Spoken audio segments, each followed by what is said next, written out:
दोस्तों तो स्वागत है फिर से आप लोग को एमएस स्टडी बीआर पे। तो चलिए आज हम लोग पढ़ने वाले हैं वास्तविक संख्या लेसन 1 जो है उसका प्रश्नवाली 1.2 का हम लोग क्वेश्चन नंबर 3 और 4 इस वीडियो में करने वाले हैं।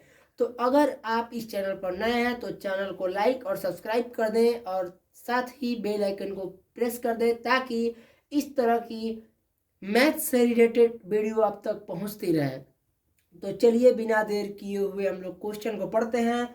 तो प्रश्नवाली 1.2 का जो क्वेश्चन नंबर 3 है वो क्वेश्चन है कि अभाज्य गुणनखंड विधि द्वारा निम्नलिखित पूर्णांकों यानी कि संख्याओं का एचसीएफ और एलसीएम ज्ञात कीजिए। तो चलिए क्वेश्चन नंबर जो 3 है उसका पहला क्वेश्चन है 12, 15 और 12, 15 और 21 का हम लोग को निकालना है गुणनखंड विधि द्वारा। तो पहले चलिए हम लोग 12 को तोड़ते हैं। तो 2 छक्का 12, 2 तिहाई 6 और 3 एकम 3।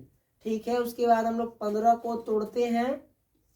तो 3 पाँचे 15 और 5 एकम 5।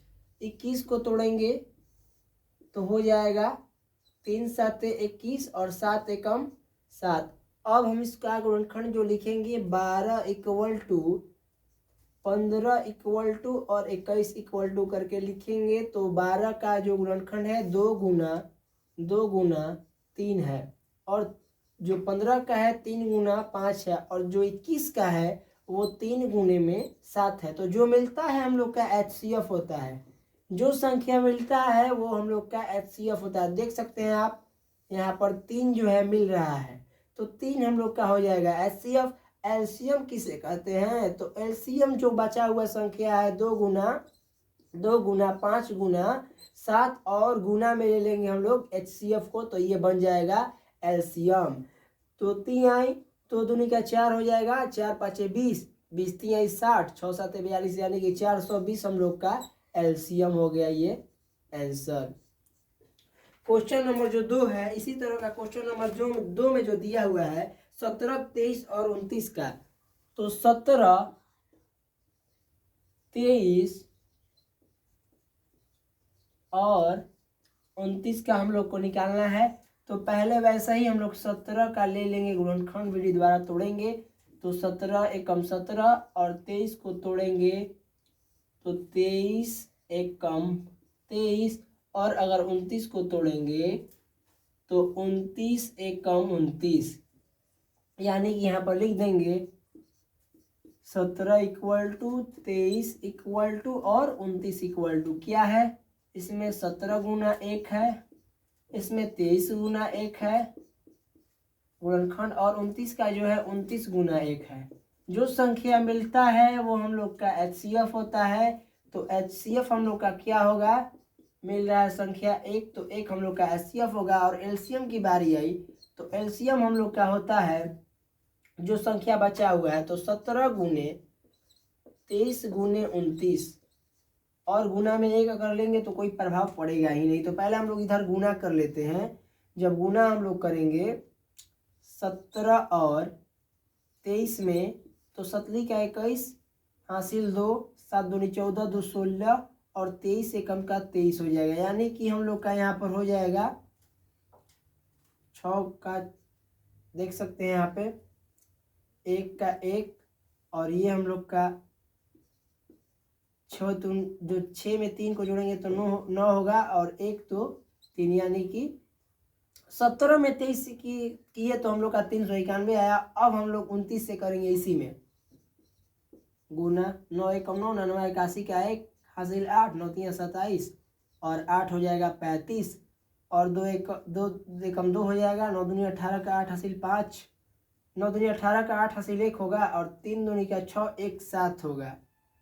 तो देखिए यहाँ पर 9 का 9, 3 का 3, 8 5 13 का 3 हासिल 1, 10 1 11 यानी कि हम लोग का जो एलसीएम है वो यहाँ पर 11,339 हम लोग का ये हो गया आंसर। तो चलिए इसी तरह हम लोग क्वेश्चन नंबर जो 3 है उसको भी हम लोग करते हैं।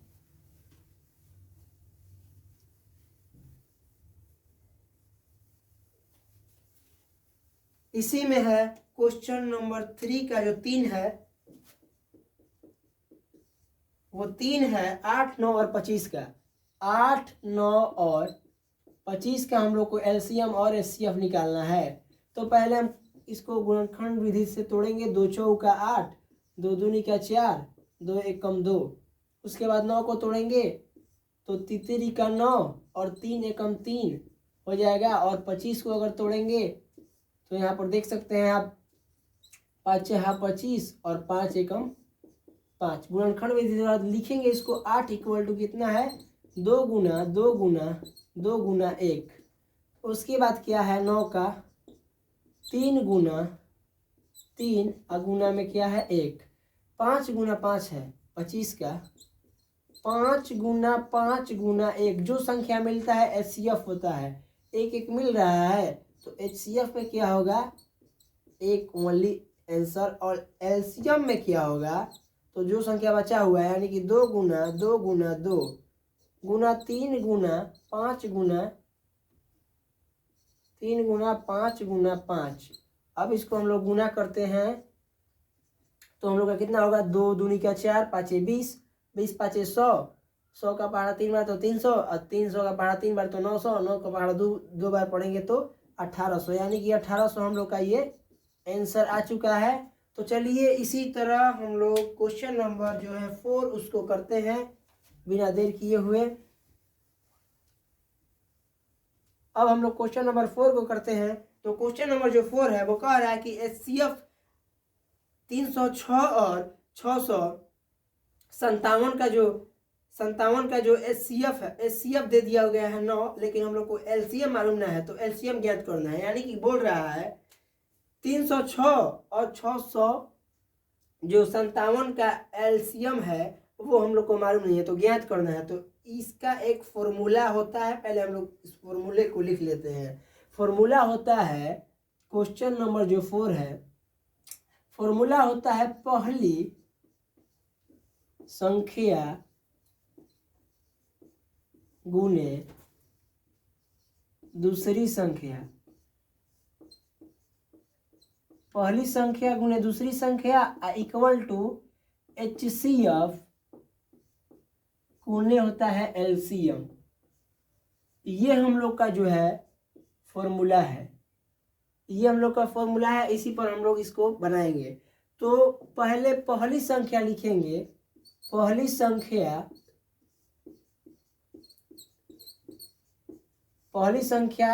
उसके बाद दूसरी संख्या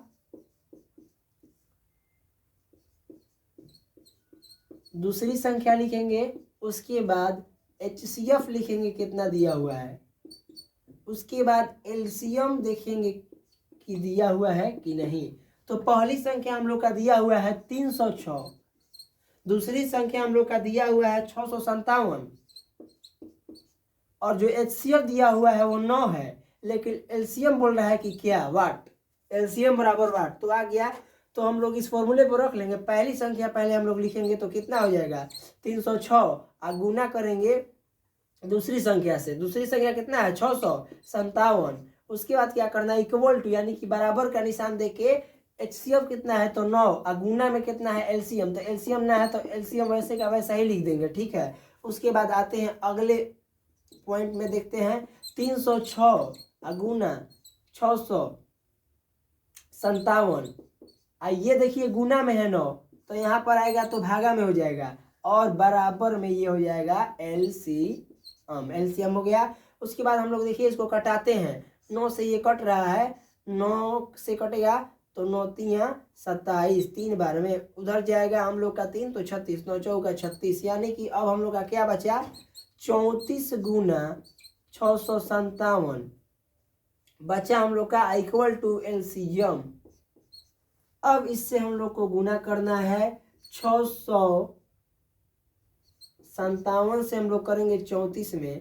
100 चौका 28 का होता है 8 हासिल 2 हो जाएगा।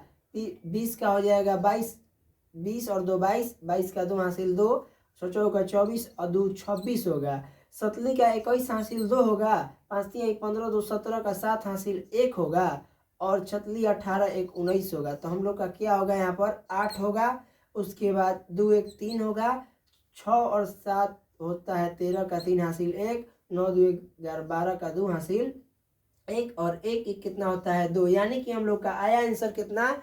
तो हम लोग लिखेंगे पहले 22,338 इक्वल टू में एलसीएम, यानी कि हम लोग का एलसीएम यहाँ पे निकल के आ चुका है। एलसीएम बराबर 22,338 हम लोग का ये हो गया आंसर। तो ये रहा हम लोग का जो क्वेश्चन नंबर 4 था, उसका हम लोग का ये हल।